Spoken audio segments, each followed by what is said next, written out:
Siapa bilang anak difabel nggak bisa berprestasi? Semua orang itu berharga. Semua orang pasti punya nilainya masing-masing.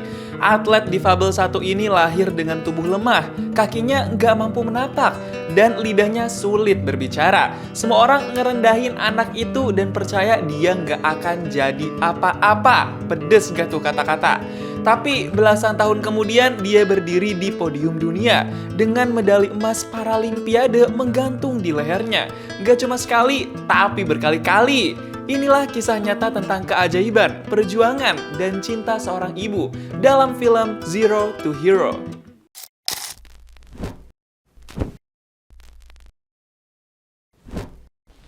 Di tahun 1981, ada seorang ibu-ibu yang lagi lari di antara sudut-sudut kota Guangzhou, Cina pada malam hari. Ibu-ibu itu kayak lagi panik banget sambil ngegendong anaknya yang lagi nangis. Ternyata ibu itu ngebawa anaknya ke rumah sakit. Dia bareng orang tuanya yang udah kakek nenek tuh. Pas udah dicek dokter, ternyata si anak diketahuin sakit lumpuh otak yang bikin anak itu nantinya akan kesusahan untuk berjalan. Kata dokter, satu-satunya cara nih untuk menyembuhin adalah dengan melakukan transfusi. Saat dengar itu, ibunya langsung bersedia melakukan demi sang anak. Kau. Emang ya, ibu tuh udah pasti mau ngelakuin apa aja buat anaknya. 4 tahun kemudian, anak itu umurnya udah 4 tahun, tapi dia masih harus sering berobat ke dokter. Lumpuh otaknya belum sembuh total, jadi ototnya pun lemah banget. Pendengaran juga lemah, sampai harus pakai alat bantu dengar.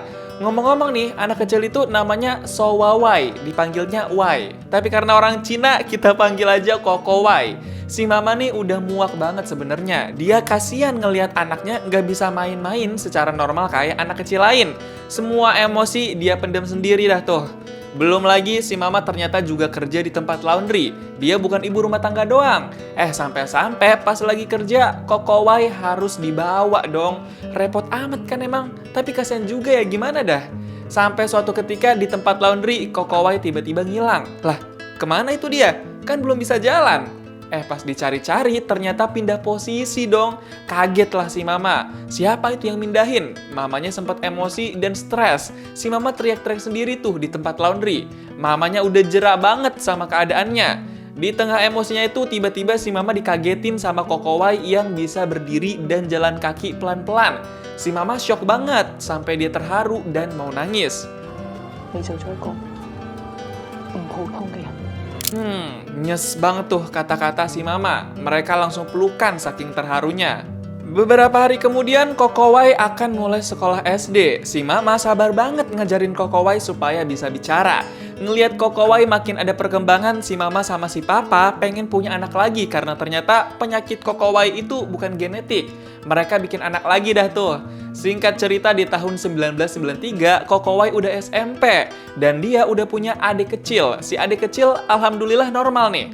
Perkembangan Koko Wai juga udah makin bagus lah. Dia udah bisa jalan normal dan bicaranya juga makin lancar. Koko Wai emang kelihatan nggak normal alias lebih spesial dibanding remaja lainnya.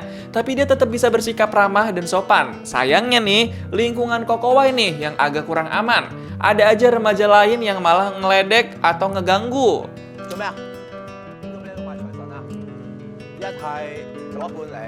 Tapi si mama sama si adik kecil selalu jadi garda terdepan buat ngelindungin Koko Wai. Bahkan mungkin aja Koko Wai nggak perlu banyak orang buat ngelindungin. Karena Koko Wai ternyata bisa lari kenceng pas dikejar sama remaja lain. Lolos deh dari kejaran anak-anak nakal. Karena ngelihat Koko Wai bisa lari kenceng gitu, si mama langsung tertarik daftarin Koko Wai ke lomba lari internasional untuk orang-orang difabel. Tapi kata panitianya, Koko Wai belum cukup umur. Padahal cuma beda setahun doang dari batas minimal ketentuan umurnya. Koko Wai sekarang umur 13 tahun. Batasan minimal umur itu 14 tahun. Mau nggak mau jadinya Koko Wai disuruh ikutan pas tahun depan aja tuh. Masih di area sekolah, Koko Wai ngeliat lapangan arena lari orang-orang difabel. Dia ngeliatnya seneng banget, sampai matanya kagak ngedip itu. Pas orang-orang lari, si Koko Wai ikutan lari dong. Pas Koko Wai lari, dia bisa ngebalap orang-orang yang lagi lari di situ. Dia ada di urutan kedua. Aksi Koko Wai itu bikin salah satu orang yang ngeliat takjub. Orang itu namanya Coach Fong. Saking takjubnya, Coach Fong sampai langsung mau ngelatih Koko Wai dan minta dateng di pelatihannya yang udah dijadwalin. 想邀請你個仔跟我哋團隊對陣。Si Mama langsung shock dong pas disamperin Coach Fong kayak gitu. Baru sekali lari aja udah memikat hati nih Koko Wai. Koko Wai sama si Mama semangat banget tuh, sama-sama nggak sabar buat latihan. Hari latihan pun tiba. Koko Wai latihan lari jam 7 malam, bareng atlet lari difabel lainnya. Tapi di hari pertama latihan ini, Koko Wai langsung kelihatan capek banget, masih kalah sama atlet difabel lainnya. Buset dah, ini latihannya yang terlalu keras apa Koko Wai-nya yang belum sanggup nih? Saking capeknya, Koko Wai sampai dikasih minum dulu sama si Mama.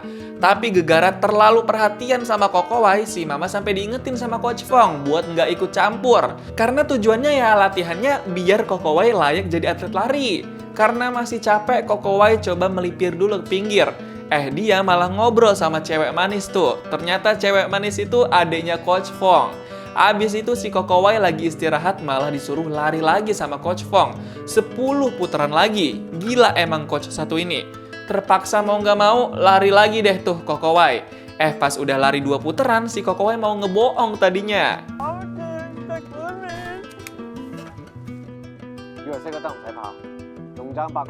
Tapi Coach Fong tahu kalau Koko Wai masih kurang 8 putaran lagi.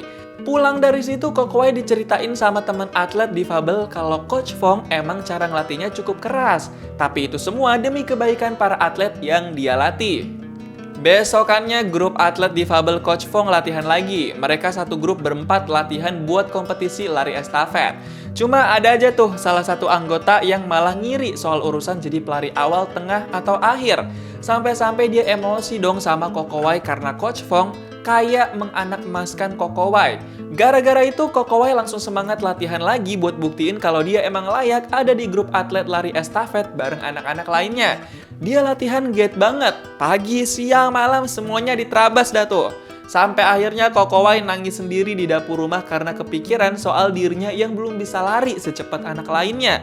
Si Mama yang ngeliat Koko Wai nangis langsung ambyar.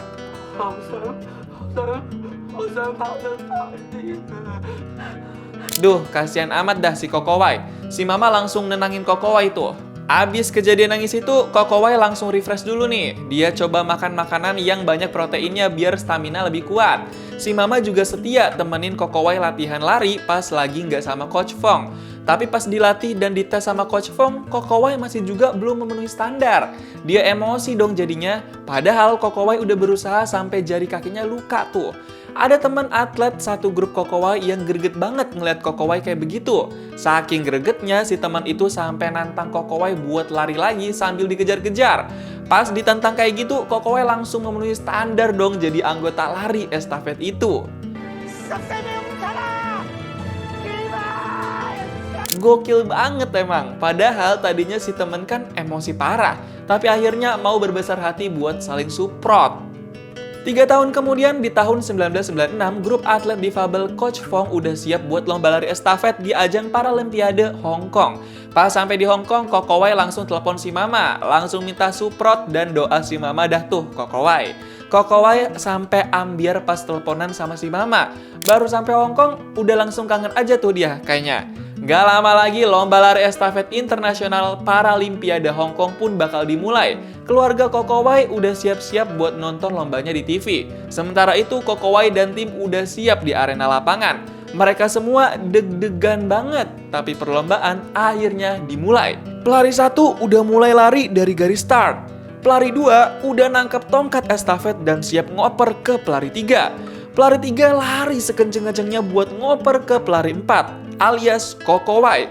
Koko Wai langsung lari secepat mungkin menuju garis finish. Dan pas sampai di garis finish, Koko Wai hampir setara sama atlet dari negara lain. Tapi pas hasil lomba lari keluar, tim Koko Wai berhasil juara 1 ngelawan negara lain. Gila, keren banget kan tim Koko Wai ini, langsung juara 1 loh. Koko Wai sampai gak nyangka dan shock gitu tuh. Si Mama juga nangis bombay di rumah sambil nonton tayangannya di TV. Balik dari Hong Kong, Koko Wai langsung peluk si Mama. Koko Wai juga sampai diliput tuh sama wartawan media. Pas di rumah, Koko Wai langsung melo-meloan tuh sama si Mama. Mereka saling memberi kasih sayang. Kayak gak nyangka semua prestasi itu bisa diraih dengan cerita awal yang rasanya gak memungkinkan gitu. Sampai-sampai si Mama nangis sesenggukan gegara terharu sama Koko Wai. Beberapa waktu setelah lomba pertamanya itu, Koko Wai jadi sering ikut lomba lari dan sering menang juga. Dari pelari estafet sampai pelari tunggal. Piala, piagam, penghargaan, semua udah kayak pajangan berderet. Bahkan Koko Wai juga sampai pernah mencetak rekor dunia untuk Paralimpiade Internasional. Sampai akhirnya di tahun 2004 saat umurnya menginjak 23 tahun, Koko Wai diakui dan diberi penghargaan sama pemerintah di Cina. Gak cuma itu, Koko Wai juga ditawarin kerjasama dengan sponsor dan pengiklan. Karena namanya udah terkenal kan, si Mama nih seneng banget tuh kayaknya. Perlombaan lari selanjutnya bakal digelar di kota Beijing. Tapi sebelum itu, Koko Wai nih suka main berduaan sama si cewek manis adiknya Coach Fong. Sampai-sampai si Mama ngelihat Koko Wai kayak naksir tuh sama cewek manis. Cie, cie, cie. Pas ditanya soal cewek manis sama si Mama, Koko Wai malah salah tingkah nggak karuan. Si Mama sampai bilang kalau Koko Wai mau pacaran, boleh-boleh aja lah karena udah dewasa. 係咪啊？你大個仔啦，表啦。 Tapi kita pinggirin dulu bucin-bucinannya. Soalnya Koko Wai mau latihan lomba lari sama kereta. Dia coba latihan dipantau sama si Mama. Pas lari berdampingan sama kereta, ternyata Koko Wai bisa lari lebih cepat daripada kereta. Gila banget kan? 2 tahun kemudian di tahun 2006, keluarga Koko Wai lagi dilanda masalah ekonomi. Emang sih Koko Wai punya beberapa penghasilan dari lomba lari. Tapi kan Olimpiade nggak selalu ada tiap tahun. Udah gitu, si Papa lagi sakit dan biaya rumah sakit memakan biaya cukup banyak. Si Mama sampai harus kerja paruh waktu karena perlu biaya sekolah buat adiknya Koko Wai juga. Si Mama udah stres banget dah tuh, nyari uang kesana kemari kayak cari alamat palsu. Di tengah-tengah kesulitan ekonomi itu, ada aja hal yang nggak terduga. Kayak adanya Koko Wai nih, dia malah kurang ajar. Dia ngejual beberapa piagam penghargaan punya Koko Wai ke teman-temannya supaya dapat uang. Si Mama yang tahu kejadian itu langsung emosi sama adanya Koko Wai. Kok bisa sih kepikiran sampai segitunya? Di situ malah jadi cekcok lah antara si Mama sama si Ade. Si Ade ngerasa kalau selama ini si Mama lebih menganak emaskan Koko Wai dibanding dia. Ya gitu deh, Abang Ade pasti ada aja salah satu yang ngiri. Ngeliat kejadian cekcok itu, Koko Wai bilang ke si Mama kalau dia mau kerja jadi kurir paket, sembari nunggu ada Olimpiade berikutnya. Bahkan Koko Wai sampai bilang kalau dia sekarang cuma mau nyari uang aja, biar kondisi ekonominya lebih stabil. Koko Wai bilang kalau dia ngerasa kasihan sama si Mama kerja keras sendirian terus buat cari uang. Gak lama setelah itu, Koko Wai beneran kerja jadi kurir paket. Dia kerja keras banget buat beradaptasi jadi kang paket. Sempet kena oceh atasannya, tapi dia tetap mau kerja biar ada penghasilan. Di tengah-tengah pekerjaannya sebagai kurir paket, Koko Wai dihubungin lagi sama Coach Fong. Dia mau ajak Koko Wai buat ikut Olimpiade Estafet Obor. Tapi Koko Wai malah nolak karena merasa dirinya bukan atlet lagi. Tapi pas ngeliat Olimpiade Obor di TV, Koko Wai berasa berat hati tuh. Bahkan dia sampai nangis karena ngerasa seharusnya mungkin dia masih punya kesempatan itu. Tapi tenang, Olimpiade nggak cuma itu doang. Karena sebenarnya di tahun 2008 juga akan ada Olimpiade di Beijing. Karena udah mendekati Olimpiade Beijing, Koko Wai untungnya dapat tawaran iklan nih buat kampanye sebelum Olimpiade Beijing itu. Dan Koko Wai menyempatkan buat syuting iklan. Paginya Koko Wai latihan lari sama Coach Fong. Momen latihan ini kembali terulang lagi setelah beberapa tahun. Tapi sayangnya stamina Koko Wai kembali ke awal saat dia baru mencoba latihan. 翻返去亞特蘭大嗰陣時嘅時間。 Kata Coach Fong hal itu wajar soalnya Koko Wai udah lama nggak latihan. Koko Wai punya waktu 8 bulan sebelum Olimpiade di Beijing. Setelah itu, Koko Wai gencar latihan sama Coach Fong. Segala metode pelatihan dicoba ada tuh biar Koko Wai bisa sejago dulu larinya. Mereka memikirkan strategi ini itu, pagi, siang, malam semuanya disikat buat latihan. Sampai-sampai Koko Wai kesusahan manajemen waktu antara latihan lari sama syuting buat iklan. Gara-gara banyak urusan dan aktivitas yang harus dikerjain, Koko Wai sempat ngalamin burnout. Dia jerak banget latihannya yang masih belum bener di mata Coach Fong. Koko Wai sempat emosi dan cekcok sama Coach Fong. Gak cuma itu, Koko Wai juga bilang ke si Mama kalau dia cuma mau fokus latihan lari. Koko Wai gak mau syuting-syuting iklan terus. Tapi si Mama mikirnya penghasilan dari syuting iklan itu cukup besar. Jadi hal itu diperluin juga. Dilematis sih emang. Koko Wai jadi sebel juga tuh sama si Mama yang kayaknya jadi kurang paham maunya Koko Wai. Besok paginya si Mama tetap kekeh pengen Koko Wai syuting iklan. Tapi Koko Wai malah gak dateng-dateng kalau kasih syuting. Sampai malam harinya, Koko Wai malah kelihatan latihan lari di area lapangan, ditemenin sama cewek manis. Pas si Mama ngeliat Koko Wai di area lapangan, dia langsung emosi. Sampai-sampai si cewek manis ikut-ikutan diomelin tuh sama si Mama. Aduh, kok jadi makin rumit gini ya permasalahannya, melebar kemana-mana nih. Antara latihan lari, syuting iklan, sampai hubungan antara Koko Wai sama si Mama. Beberapa hari kemudian, Koko Wai udah ada di Beijing buat lomba lari di Olimpiade Internasional. Di Olimpiade lari kali ini kebagi dalam beberapa babak. Babak awal, Koko Wai cuma bisa menempati posisi ketiga. Padahal di Olimpiadenya dulu, Koko Wai selalu bisa di posisi pertama. Babak-babak selanjutnya pun dimulai. Koko Wai mencoba untuk berusaha dan berjuang lebih keras lagi. Koko Wai lari sekenceng-kencengnya sekuat tenaga. Tapi lagi-lagi Koko Wai tertinggal sama beberapa atlet lain. Bahkan gak bisa menempati posisi 3 besar. Padahal nih, Koko Wai udah kelihatan capek dan ngos-ngosan parah tuh. Dia juga sempet nangis di arena lapangan. Aduh, kasihan amat dah. Sampai akhirnya si Mama coba datengin Koko Wai dan ngehibur dia. Koko Wai kelihatan lusuh banget. Si Mama pun ngasih semangat buat Koko Wai. 乖啊，你行得比人慢咧，但你跑得比人快。 Mereka mencoba membakar semangat satu sama lain. Babak terakhir di Olimpiade lari kali ini pun udah mau dimulai. Ini jadi kesempatan terakhir buat Koko Wai.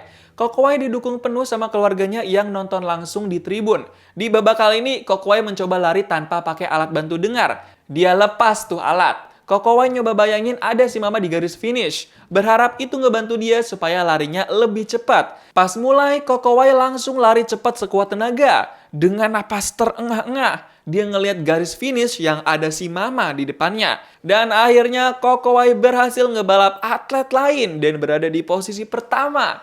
Bahkan Koko Wai kali ini berhasil mencetak rekor baru lagi. Gila banget kan? Gak main-main emang nih tekadnya. Si Mama yang ngeliat perlombaan itu langsung nangis bercampur bangga dari tribun stadion. Koko Wai lagi-lagi bisa berada di posisi pertama.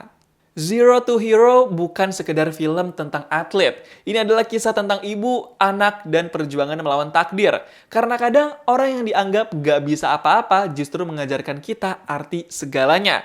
Kalau lo pernah merasa hidup lo gak adil, tolong diingat. Langkah terseok pun bisa menjadi awal menuju podium kemenangan.